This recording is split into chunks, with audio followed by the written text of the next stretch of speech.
Good morning, everyone, and welcome to another episode of Environmental Social Justice. I'm your host, 𝑤𝒒𝒐𝒍𝒆. Today's special guest is Rita Kampalath. She is the Acting Chief Sustainability Officer for the County of Los Angeles. Welcome to the show, Rita. Thanks, Wendy. It's nice to be here. And as a fellow dirt girl, and people might, what the hell's a dirt girl? We worked in the field, guys. We actually got dirty. We worked in dirt. We took samples. We did soil borings. So it's kind of rare to meet a fellow dirt girl in the industry right now because it's been a while. It's true, and it's not a jump people usually make. So I love that. I wanted an indoor job. I was in Massachusetts getting soaking wet, and I was like, you know what? I'd like to be dry and warm. Crazy. But I was in the opposite. I was in Texas sweating my butt off. So I get that. But you wanted air conditioning, so air condition every now and then is okay. Yeah. Yeah. But I mean, honestly, I learned almost those years in the field. I still pull on that information daily. Absolutely. You got to feel it, touch it, feel it, smell it, be in it. But you started off as an engineer. So could you tell people, other than dirt field, what did that consist of? What kind of field work did you do? Sure. Well, it was very mixed. So my background is in chemical engineering and then civil engineering as well. And I, when I started off right after undergrad, after college, and both times I was really working as a consulting engineer. So I was at consulting firms.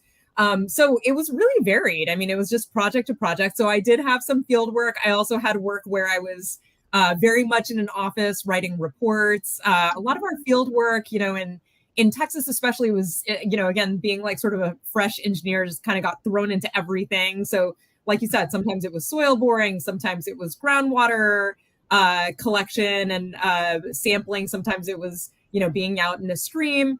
But a lot of times it was like site assessments, just going out to industrial areas, especially in Texas. You can imagine a lot of our clients were oil service companies. So got to spend a lot of time in small towns in Louisiana, checking out some sites and kind of assessing what their issues might be. Again, taking samples. So it was really varied. When I moved to LA, I did that for grad school, and I became an engineer again in a consulting firm. And there was more work around like stormwater, so it was slightly prettier places, I would say. Although, in the field, you meet some of the best people imaginable. That is true. That's true. I met some amazing people. The gas station owners who had inherited from their parents from the 30s, which broke your heart because those tanks were leaking. But they were some of the nicest people, and it teaches you how to deal with every single kind of personality. Oh, when you're in the field, you run into everyone. And so you took that field knowledge and you transitioned into public policy. What was that like? Yeah, I think so. Like I said, I was working as a consultant, and I think one of the things that really stuck out for me, especially once I was in LA, really, really focused on stormwater quality. And all of that is really driven by the MS4 permit. That's an acronym. Municipal Separate Storm Sewer System.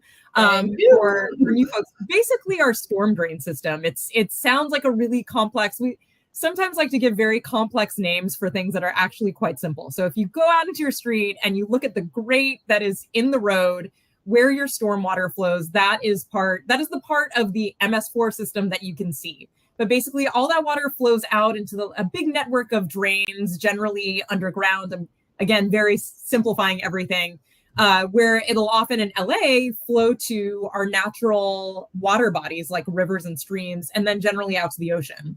And there isn't any treatment typically that happens of that water, which is why we're really concerned about making sure that whatever water gets into that storm drain system is as clean as possible. Because obviously you can imagine it impacts the oceans and the rivers as well, ultimately. Yeah. And so, I was doing that work, and, because we are concerned about the quality of the water, whether there are pollutants in that water, there are a lot of regulations and laws that kind of govern what happens with that water, what the water quality has to be and things like that. So that was kind of where my work was focused. As I was kind of, thinking about that and really working on it, I, again, having come out of a PhD where I was really getting to think a little bit more deeply about policy and science and sort of how you do things and why you do things. I think I realized that I wanted to be more on the why and how much question of policy versus the, literally, how do we implement this policy? How do we make it happen from an engineering standpoint? I wanted to be deciding like what we were doing in the first place. So I made that switch. And I also really thought that my background as an engineer and a scientist could really help shape that policy, because there's really a strong connection between science and policy, right? It's like science kind of tells you what is possible from a policy standpoint, and policy can also end up driving science. It can make us design to certain standards or challenge what we try to do as scientists and innovators, and it can drive innovation in a lot of cases. And so that's why I made that big jump. I was given the opportunity to join a local nonprofit called 𝒉𝒂𝒏𝒈 as their science and policy director, and that was kind of my first foray into policy. Yeah, 𝒉𝒂𝒏𝒈 is a great organization. Definitely, our water quality is hugely enormous, especially with everything going right into the ocean. Before I jump into work you're doing now, there is a question. Someone from India is asking you if you know the Hindi language. I love it. Wow, you have an international audience. Oh, I do. I do not. My family is actually from Kerala, so they'll probably understand what that means. So our native language is actually Malayalam, not Hindi. Don't ask me if I'm fluent in Malayalam. Unfortunately, I'm not. I'm going to blame my parents on that because they are not listening right now. But I do understand conversational Malayalam. So yes. Do not feel bad. I even mispronounced my own name. Apparently it's Nystrom. And people are like, you say Nystrom? I'm like, yeah, like that's wrong. I'm like, well, this is what I was told how to say my own name. So that's great. It's understandable. So back to you being the acting chief sustainability officer for the County of Los Angeles. You established a sustainability plan. Yes. Now, people really need to understand these are 88 cities and 10 million people. How do you even approach that? How do you even get that started? That's a challenge, right? I mean, and it was one of the drivers, I think, in some ways of why we created the sustainability plan. And of course, first of all, huge shout out to Gary Giroux, who was the first chief sustainability officer and led the office when the plan was initially created. I was there along with my colleague, Kristen Pauling. Gary and Kristen are now in the city, still doing great work. But as a team, we kind of created the initial plan. And part of the reason why our office was even formed was kind of that understanding that, first of all, we have this huge region and there are a lot of things that are interconnected, right? So it doesn't make sense to plan sustainability policies and solutions kind of in a silo and just like a small place, because water, air quality, everything are connected. Yeah, exactly. So many people try to silo it and say, oh, we'll just shove it in this department. It's like, it needs to be its own standalone thing.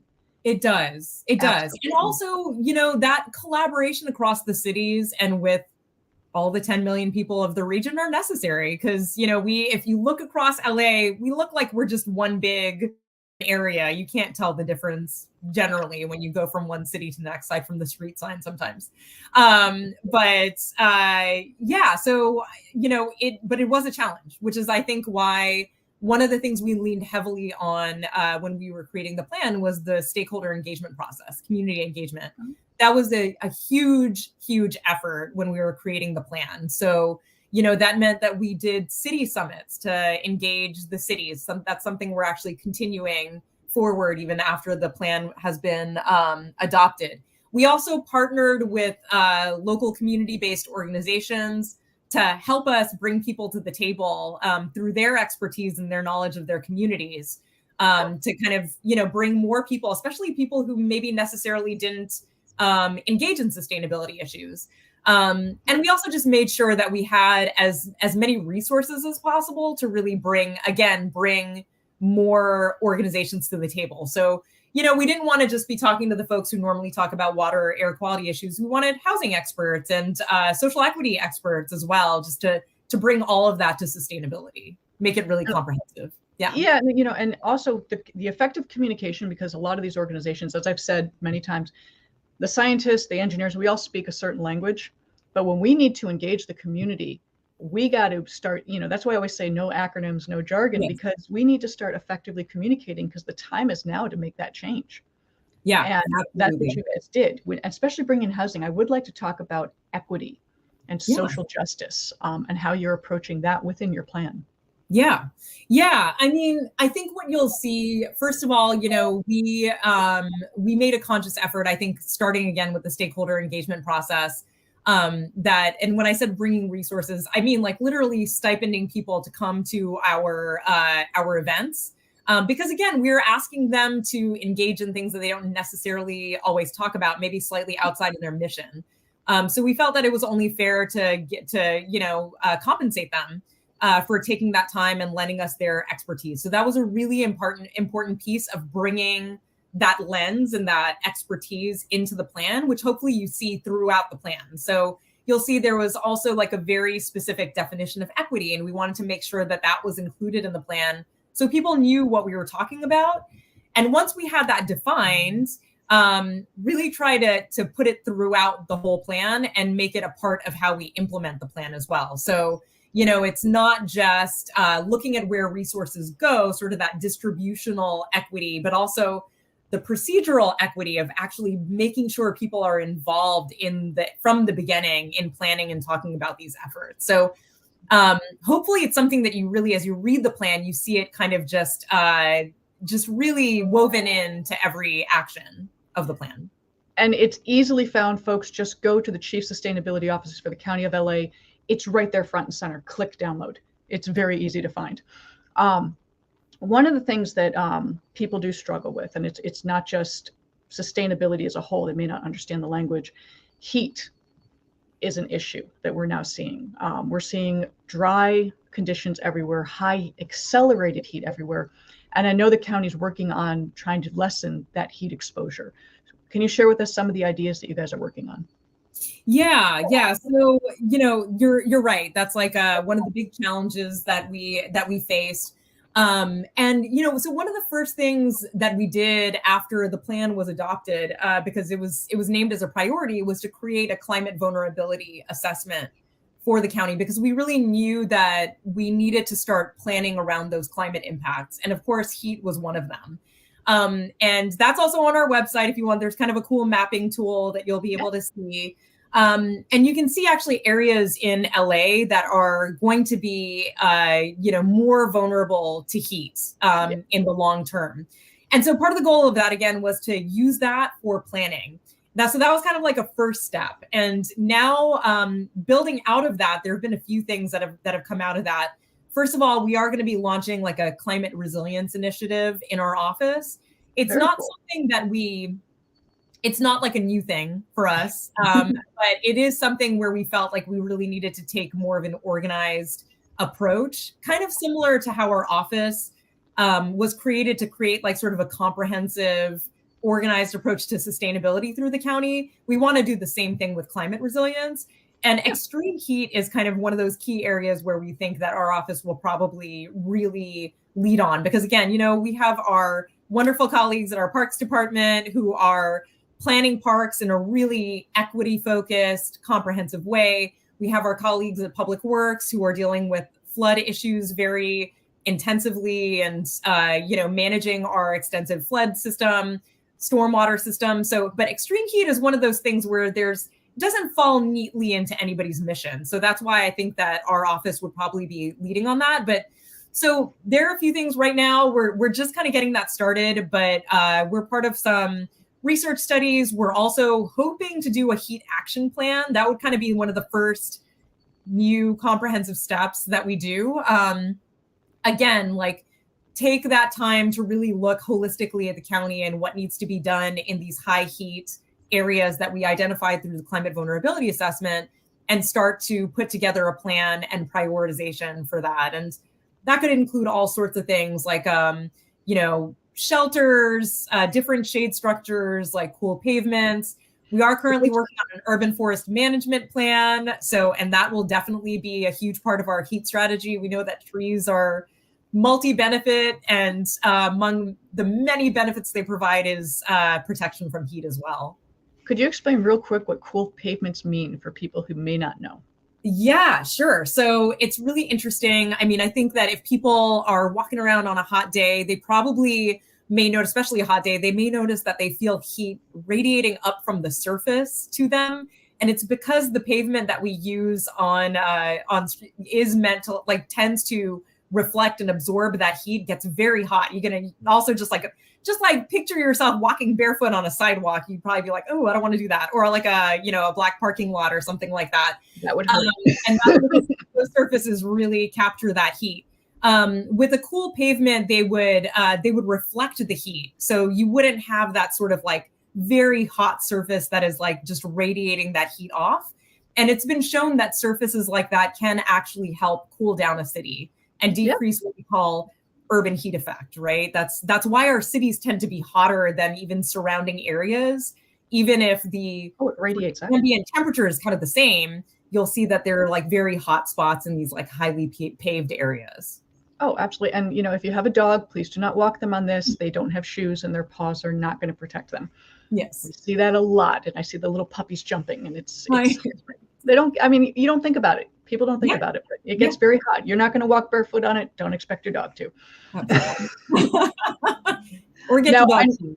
I'm a dog person. That's a well-established fact. But back to your. I'm a new dog person, Wendy. We'll have to talk about that later. I just got a dog. Oh, I can give you so many tips. I've had them all. Big, little, scary, not so scary, wimps, you name it. Love it. But back to the sustainability plan. So one of the big hot topics lately is plastics and trying to do plastic ordinances and styrofoam ordinances. I believe you guys, I think the city of LA just passed theirs. And I know that you guys are working on it. So is it possible to share the latest and greatest on that? So I will say we actually came before the city. So our ordinance was actually adopted last year in May. And I think my colleagues of the city will agree with this, that ours is much more comprehensive than what they're looking at. There are some things that they're looking at that are like sort of beyond what our ordinance dealt with, because our ordinance is specifically focused on food serviceware. I think the city did do some things to like kind of close some loopholes on plastic bags, like grocery bags and things like that. But we actually did a comprehensive food serviceware ordinance that was passed last year, and which also banned styrofoam. So the city is now working at least on I think they did pass the styrofoam piece in December. Yes, I saw that. Yeah. Yes. Yeah. And right now they're starting a process to do an EIR. Okay, I'm gonna stop talking about the city, but our ordinance was passed last year, and it actually has like hit. We were giving folks about a year to get into compliance with that ordinance. So that date actually hit in May. So hopefully our restaurants and cafes and grocery stores are in compliance or working towards it with us, because our public health inspectors and public works staff are out there talking to folks and making sure that they're in compliance now. Here's a question about how public policy works. So the county consists of 88 cities. Yes. But cities are now doing their own ordinance. Which supersedes? Do you guys oversee everybody, or do they have to? How does that work? Yeah, so that's interesting. So we usually think about the 88 cities in the county, but it's actually the 88 cities plus the unincorporated area. And the unincorporated area is actually you can kind of think of the county that as almost like a separate city that the county is like the mayor over. And people are like, oh, unincorporated areas. It's actually 1 million people that live in unincorporated areas in the county. It is. So if it was a city, it'd be the second largest city in the county, second only to LA. So that is really where our land use control exists, and where ordinances like this really impact things. So no, we don't supersede any city ordinances, but I would say that because of our relationship with the cities, sometimes cities do look at our ordinances and try to adopt them directly. Copy paste. Yeah. Copy paste. Done. Exactly. We've done the work. Just take it, copy. We love it. Don't reinvent. Make it simple, folks. Make your life simple. Yeah. And regional consistency is nice for businesses and people as well. So if we can achieve that. Consistency is huge. Yes. I Yes. cannot advocate more for consistency, because if you have a business owner who's like, well, someone's telling me to do this, you're telling me to do this, this person's telling me to do this, who do I listen to? What am I supposed to do? Yeah, And that's not fair to them. And we want to make this simple and seamless for everybody involved. absolutely. And it's a health benefit. It's also an environmental benefit to reduce our garbage. It is. Moving on from our plastics, I know that you guys have some ordinances that you're planning on. And I think building decarbonization is something that you just started to really address. Is it something you can discuss a little bit? It is, yeah. So, the Board of Supervisors, which is our governing body, again, kind of like our mayor, except there's 5 of them. They adopted a motion last year asking us to start a stakeholder engagement process and kind of develop recommendations around building decarbonization. We have split it into sort of 2 pieces, one being for new buildings, which you can imagine, like if you're trying to design a new building, it's a little bit easier to kind of do things the way you want them, like a different way from the beginning, versus retrofitting an existing building to change it into a fully electric building or decarbonized building. So that's kind of what we've been looking at. First is that new buildings piece. What do we do with new buildings? And then how do we address existing buildings? Because existing buildings are harder, but they're also most of our buildings, right? So if we really want to address greenhouse gas emissions from the building sector, we really need to start addressing the existing buildings piece. So we are just starting to do workshops for stakeholders. It's been a little bit, there's a bit of a wrench that's been thrown into it because of some lawsuits that happened with other cities, not with us, but the city of Berkeley in Northern California. So there's a little bit of uncertainty about how all of us are going to proceed, not just the county, but jurisdictions throughout California. But so that's it's one of the interesting things about our job, right? I mean, you're always going to face resistance, and people's change is hard for a lot of people. It really is. But if we want to think long term, making your building more efficient is going to save you money. Absolutely. In the long run, it does save you money. And that's what people really care about. Is it going to make me money? It's going to save me money. It'll cost a little more in the beginning, but that long-term change is the benefit. And I cannot stress that enough. And if you don't believe us, please talk to any building engineer, any architect. They support this wholeheartedly because it just makes your life more comfortable. Less heating, less cooling, things are more stabilized, more averaged. But is there anything on closing that you would like to share with us that you're working on and the awesome things the county's doing? Because I'm a huge fan. I mean, I love Gary. I've met you in person only last week. You guys are doing great things. You really are. Thank you so much. I think we've touched on a lot of the things that I'm like most excited about. But like I would say, like some of the climate resilience initiatives are really interesting. And I mean, like so you were saying about the lawsuit, it's that people are resistant, but it's also that we're kind of delving into these like new areas that our policy and legal system haven't contended with yet, right? So there may not even be like a permitting scheme or like a law that specifically addresses these. And that's also sometimes why we get into these questions. It's like, from that legal system perspective, we're like, we don't know how to deal with this, or regulatory system.